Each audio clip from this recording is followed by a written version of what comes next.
ചേച്ചി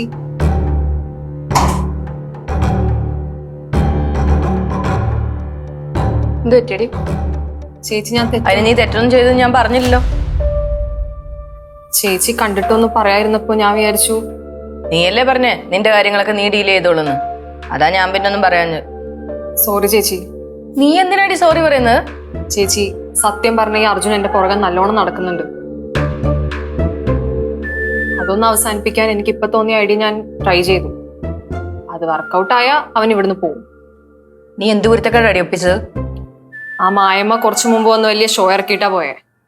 ഞാൻ അവരോട് പറഞ്ഞു നിങ്ങളുടെ മോൻ ഇനി ഇവിടെ നിന്നാ ഞാൻ അവനെയും കൊണ്ടേ പോകുള്ളൂ. എടി നിനക്ക് എന്താ ത്രിവേണി? അപ്പൊ എനിക്ക് അങ്ങനെ പറയാനാ തോന്നി ചേച്ചി. മായമെങ്ങാനും ഞാൻ അവനെ വെറുതെ വിടൂലെന്ന് വിചാരിച്ചിട്ട് അവനെ ഇവിടുന്ന് പറഞ്ഞയച്ചാലോ? ഇനി ഇതിന്റെ പേരിൽ അവരിനി എന്ത് പുകിലും കൊണ്ടാണോ വരാൻ പോകുന്നത്?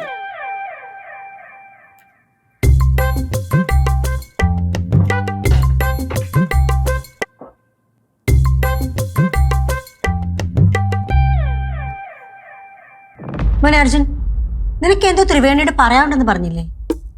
അത് മമ്മി എന്താണല്ലോ പറഞ്ഞോ.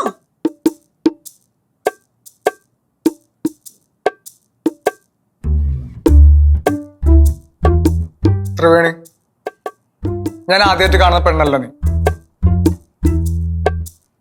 പിന്നെ നീ വിചാരിച്ചാത്ത വലുപ്പത്തിൽ വളയുന്ന ഒരാളല്ല ഞാൻ.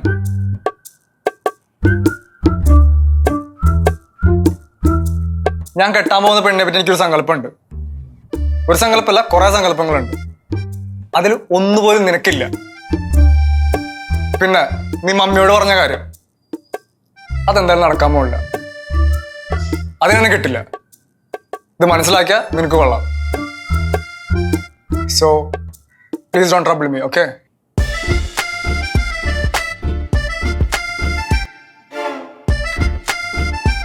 ത്രിവേണി, അർജുൻ പറഞ്ഞ കേട്ടല്ലോ.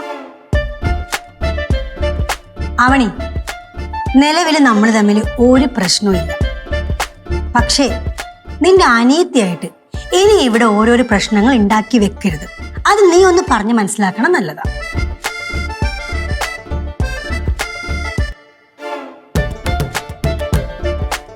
എന്തിനാ വെറുതെ നല്ലതുപോലെ പോകുന്ന സൗഹൃദങ്ങൾ ഇല്ലാണ്ടാക്കുന്നത്?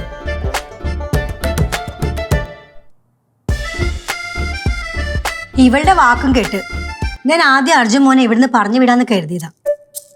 പിന്നെയല്ലേ കാര്യം എന്താന്ന് മനസ്സിലായത്. അങ്ങനെ ഞാൻ ഇവനെ ഇവിടുന്ന് പറഞ്ഞു വിട്ടാ ഇവനോട് എനിക്ക് വിശ്വാസം ഇല്ലെന്നല്ലേ കരുതൂ. അല്ല മോനെ, ഇപ്പൊ മമ്മിക്ക് സന്തോഷമായി.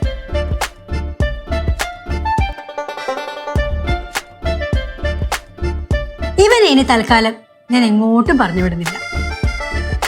നമ്മളൊക്കെ നല്ലൊരു ധാരണയിലല്ലേ ഇപ്പൊ പോയിക്കൊണ്ടിരിക്കുന്നത്. അതങ്ങനെ തന്നെ പോയിക്കോട്ടെ. അതല്ലേ സന്തോഷം.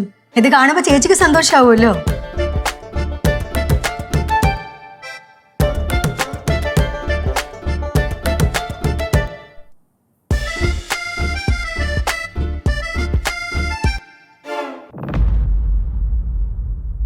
സോറി കേട്ടോ, ത്രിവേണിയുടെ ഭാഗത്ത് ഒരു തെറ്റുമില്ല. അവൻ വെറുതെ ഇവിടെ പിടിച്ചു നോക്കി നിൽക്കാൻ വേണ്ടിയിട്ട് മഴ അടുത്ത് ഓരോന്ന് പറഞ്ഞുണ്ടാക്കിയത്. മനസ്സിലായി ഈശ്വരേട്ടാ.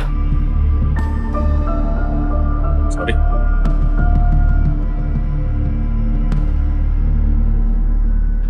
എന്താ ഐഡി? വർക്കൗട്ട് ആയോ നിന്റെ ഐഡിയ? ചെറുതായിട്ടൊന്ന് പാളി. നിനക്കിനി ചെയ്യാൻ പറ്റുന്ന രണ്ട് കാര്യങ്ങളുണ്ട്. ഒന്ന്, നിനക്ക് ഇപ്പൊ ഇവിടുന്ന് വീട്ടിലോട്ട് പോവാം.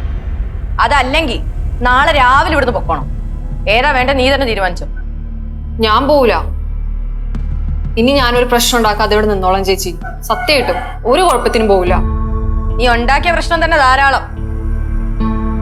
ഇനിയിപ്പൊ പൊന്നുമോള് പ്രത്യേകിച്ച് കുഴപ്പത്തിനൊന്നും പോയില്ലെങ്കിലും അവരായിട്ട് ഇങ്ങോട്ട് വന്നോളൂല്ലോ. ആരെന്തിനു വന്നാലും ഇനി ഞാനൊന്നിനുമില്ല. ചേച്ചിനൊന്ന് വിശ്വസിക്കേ. ചേച്ചി. വീണേനിപ്പോ 1-2 ദിവസം കൂടെ ഞാൻ നോക്കും ത്രിവേണി. എന്തേലും പ്രശ്നം ഉണ്ടായാ പിന്നെ ചോദ്യം പറച്ചിലൊന്നും കാണില്ല. അപ്പ പൊക്കോണം ഇവിടുന്ന്.